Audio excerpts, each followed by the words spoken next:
Il n'y a pas moyen de passer à Montargis sans évoquer les fameuses pralines Mazet. Praline, ça vient du duc de Praslin qui en était friand, et même Louis XIII au XVIIe siècle, ça date pas d'hier, et ben c'est là les pralines Mazet.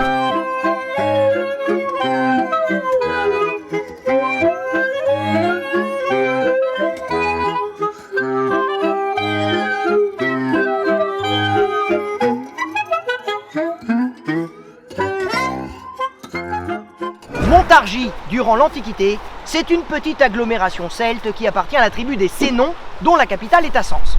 Mais ici, à l'époque, on était sur un carrefour routier hyper important, entre deux grandes routes.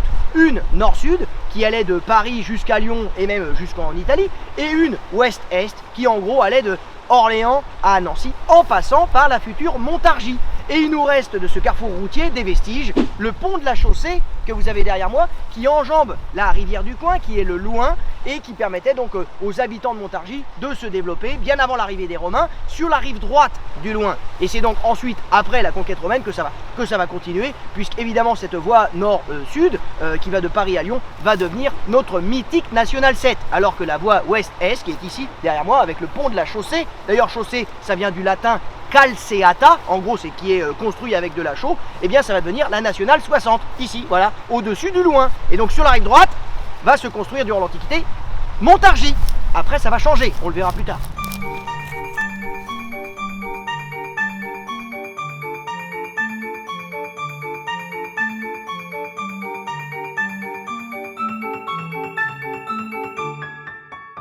Et au début du Moyen-Âge, ce carrefour va devenir une zone frontière entre de puissants territoires qui vont devenir d'un côté le Royaume de France, la Champagne et la Bourgogne. Donc pour protéger cette frontière, eh bien, va s'ériger sur une hauteur, sur la rive gauche du Louin, une motte féodale qui petit à petit va devenir le puissant château de Montargis, dont les vestiges sont parvenus jusqu'à nous. Vous les avez derrière moi. Et c'est à côté, au pied de ce château, qu'au Moyen-Âge va se développer la ville de Montargis. Donc non plus sur la rive droite du Louin, mais ici sur la rive gauche, au pied du château.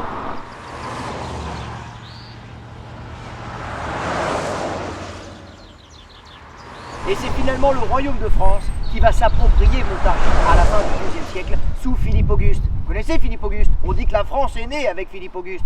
Eh bien c'est avec Philippe Auguste que Montargis va être intégré au royaume. Et donc pour protéger sa frontière, Philippe Auguste va renforcer les défenses du château, dont vous avez de magnifiques vestiges derrière moi avec cette tour-porte qui date de la fin du XIIe siècle, donc de Philippe Auguste.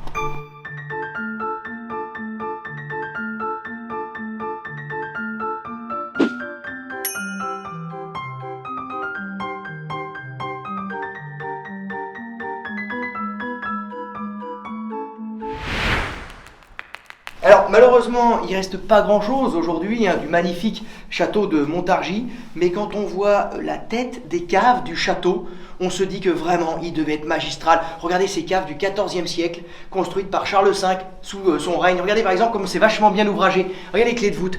Ouais, c'est nickel, hein.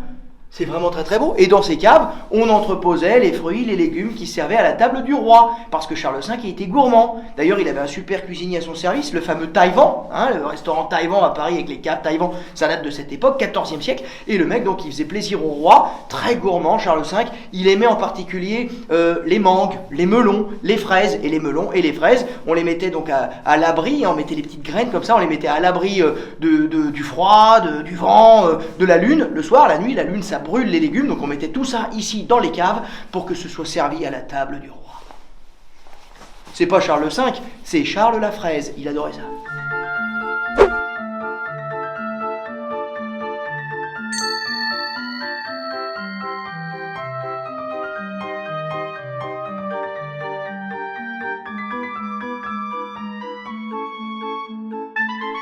Montargis, c'est une ville qui va entrer très tôt dans la Renaissance parce que très vite après la guerre de 100 ans, elle va retrouver ses avantages commerciaux, ses franchises commerciales accordées par le roi de France Charles VII pour féliciter la ville d'avoir résisté aux Anglais pendant la guerre de 100 ans. En 1427, les Montargois vont tenir tête aux Anglais qui vont faire le siège de la ville et qui vont se casser le nez, sans doute grâce au courage des habitants de Montargis, mais aussi grâce à ses défenses, grâce au château, mais grâce aussi aux deuxièmes enceintes de la ville qui dataient de Charles V au XIVe siècle, pendant la guerre de 100 ans, et dont certains vestiges sont parvenus jusqu'à nous, comme cette tour, voilà, qui flanquait la rivière le Loing à l'époque. Elle est là. Et c'est grâce à cette tour que les Anglais, eh ben, ils l'ont eu dans le... Bon, bah, ils l'ont eu, voilà.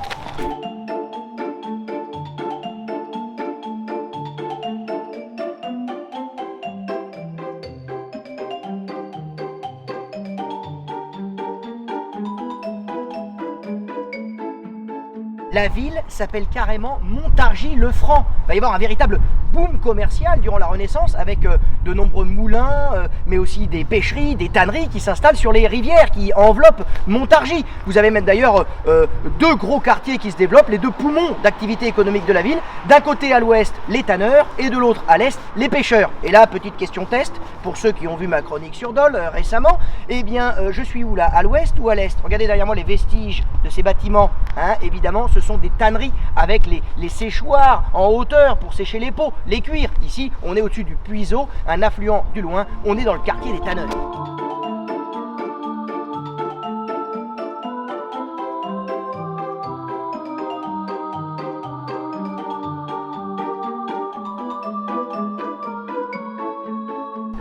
Et là, on est dans le quartier des pêcheurs, à l'est de la ville, contre les anciens remparts de la première enceinte de Montargis qui date de Philippe Auguste, début du XIIIe siècle. Regardez, il y a encore une tour. Et ensuite, il y a une deuxième enceinte au Moyen-Âge qui date de Charles V. Voilà, donc là, on est vraiment au cœur de la ville médiévale, dans le quartier des pêcheurs.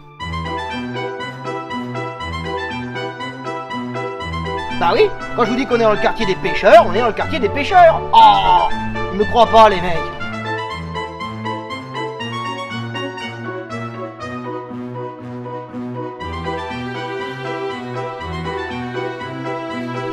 Vous avez compris qu'on était dans le quartier des pêcheurs, hein? Je répète pas.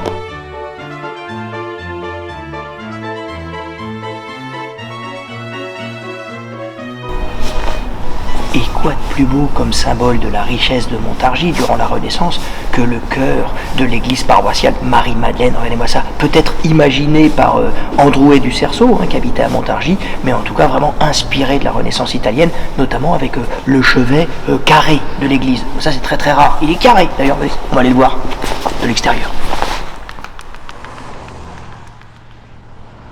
Ah oui, c'est sûr qu'il est carré, hein, le chevet de Marie-Madeleine. En même temps, c'est normal, hein, parce qu'ici, vous êtes vraiment sur le carrefour médiéval de Montargis, avec nos deux axes est-ouest, nord-sud, qui dans Montargis sont devenus la rue Dorée pour l'axe nord-sud, hein, direction Lyon, et la rue du Général Leclerc pour l'axe est-ouest, la nationale 60. Et au milieu, eh ben, sur le carrefour, il y avait Marie-Madeleine.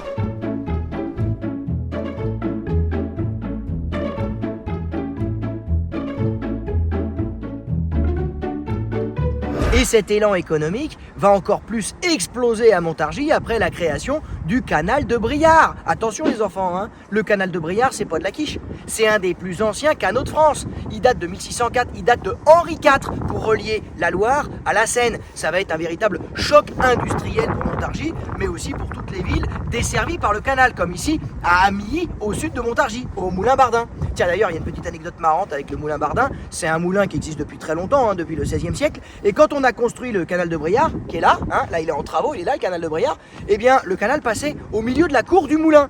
Donc on a dû reconstruire le moulin, etc. Et la maison d'habitation du meunier s'est retrouvée de l'autre côté du canal, ici. Et pour relier donc la maison d'habitation à l'outil industriel, le moulin, eh bien on avait créé un pont-levis qui a été remplacé ensuite par cette passerelle. Voilà. C'est un véritable château, ce Moulin Bardin.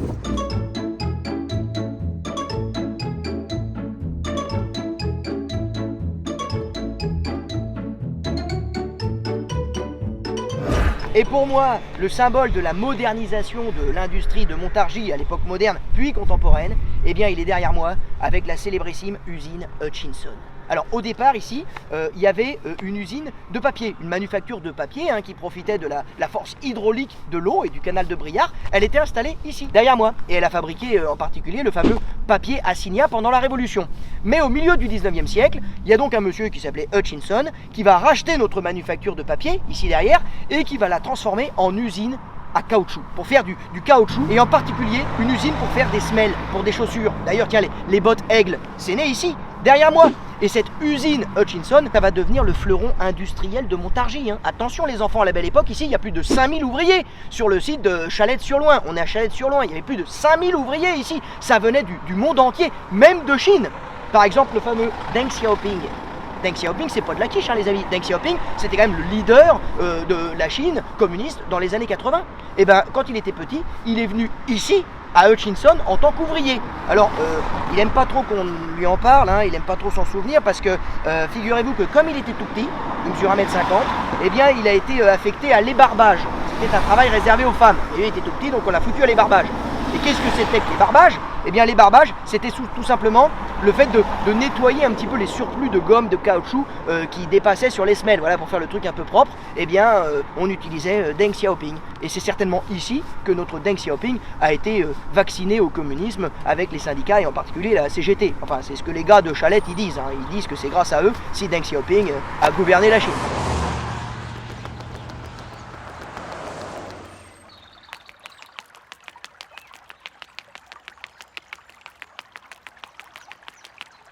Et si Hutchinson a pu exister, c'est évidemment grâce à notre canal de Briard. Il est là, ce canal de Briard qui permettait d'acheminer les marchandises, en particulier la gomme, mais qui permettait aussi, avec un chenal de dérivation, avec un dénivelé de 8 mètres, et bien avec la force hydraulique de l'eau, ça entraînait les pales des moulins, ça faisait fonctionner les turbines, et ça permettait de fabriquer des semelles en caoutchouc. La marque Aigle, c'est né là, mais aussi les fameux pneus Hutchinson, les cyclomoteurs, les pneus pour les cyclomoteurs Hutchinson, eh bien ils sont nés ici, à Chalette-sur-Loing.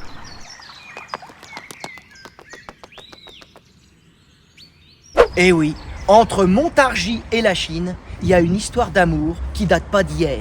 Et en fait, ce lien, il est parti d'un homme, un jeune étudiant de bonne famille, venu de Chine, qui s'appelait Li Chizeng et qui est venu en France, dans un lycée agricole ici à Montargis, pour faire ses études. Et ce Li Chizeng, en fait, c'était un révolutionnaire. Il en avait marre que la Chine en soit encore à vivre comme à l'époque de Mulan. Et il était fasciné par le modèle occidental. Il voulait que la Chine se modernise, progresse et fasse sa révolution. Donc il va avoir une idée. Avec l'appui des édiles de Montargis, notamment le maire de l'époque qui s'appelait Thierry Falour, il va signer un accord qui s'est appelé Travail et études, qui faisait venir des étudiants de bonne famille chinoise pour que le modèle occidental petit à petit infuse et que la Chine fasse sa révolution. Et bien cet accord, il a été pensé et imaginé ici derrière moi en 1912 dans l'hôtel de ville de Montargis de l'époque. C'est de là que tout est parti.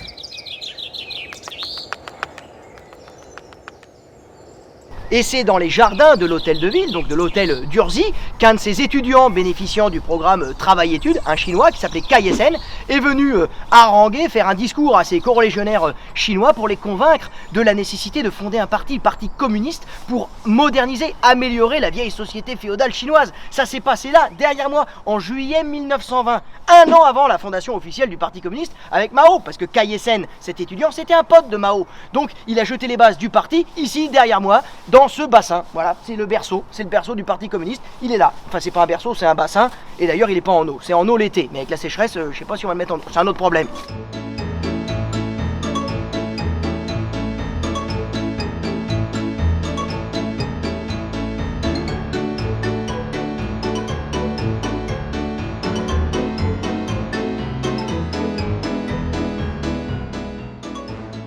Il n'y a pas moyen de venir à Montargis sans faire un petit détour par le musée Girodet. Girodet, immense peintre du 19e siècle, natif de Montargis. Il a peint des géants de la Vendée comme Bonchamp, Catlino, il a fait Chateaubriand, il a fait aussi, regardez comme c'est beau, on dirait Louis XVII, regardez comme il est beau ce petit garçon là, le fils du docteur Triozon, c'est incroyable. Je peux pas m'empêcher de repasser devant ce petit tableau de Girodet, il est magnifique. En plus, il y a une anecdote incroyable sur ce tableau que l'on doit à la directrice du musée Girodet qui nous a superbement accueillis, Sidonie. Bonjour Sidonie. Bonjour Laurent. Alors raconte-nous cette incroyable anecdote sur le tableau, qu'est-ce qui s'est passé? Je partage avec vous vraiment l'intimité d'un bonheur d'étudiante. C'est que j'étudiais ce tableau un jour au musée Girodet et un rayon de soleil est passé par la fenêtre et est tombé juste sur cette carte qui est le Valet de Trèfle et m'a fait en fait une sorte de spot sur la signature de Girodet qui n'avait jamais été lue parce qu'elle est écrite de manière très discrète ici, A.L. Girodet 1797. Alors vous imaginez que pour une étudiante, découvrir une signature sur un tableau, c'est une joie. Quand on découvre qu'un tableau est signé, c'est pas le même prix.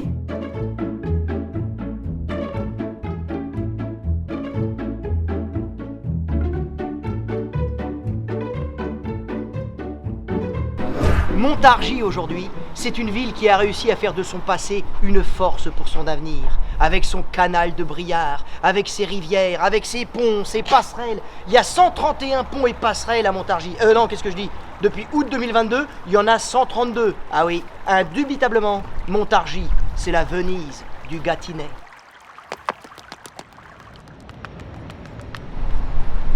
Ah bah oui, Montargis, c'est la Venise du Gâtinais.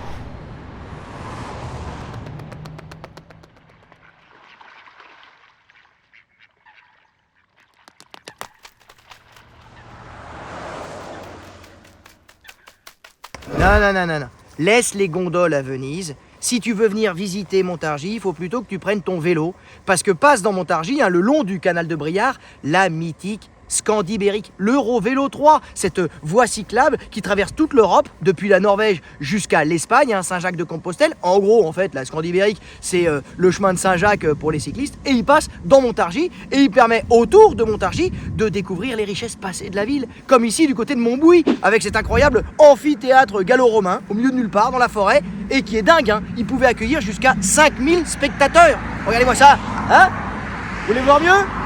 On va prendre un peu de hauteur.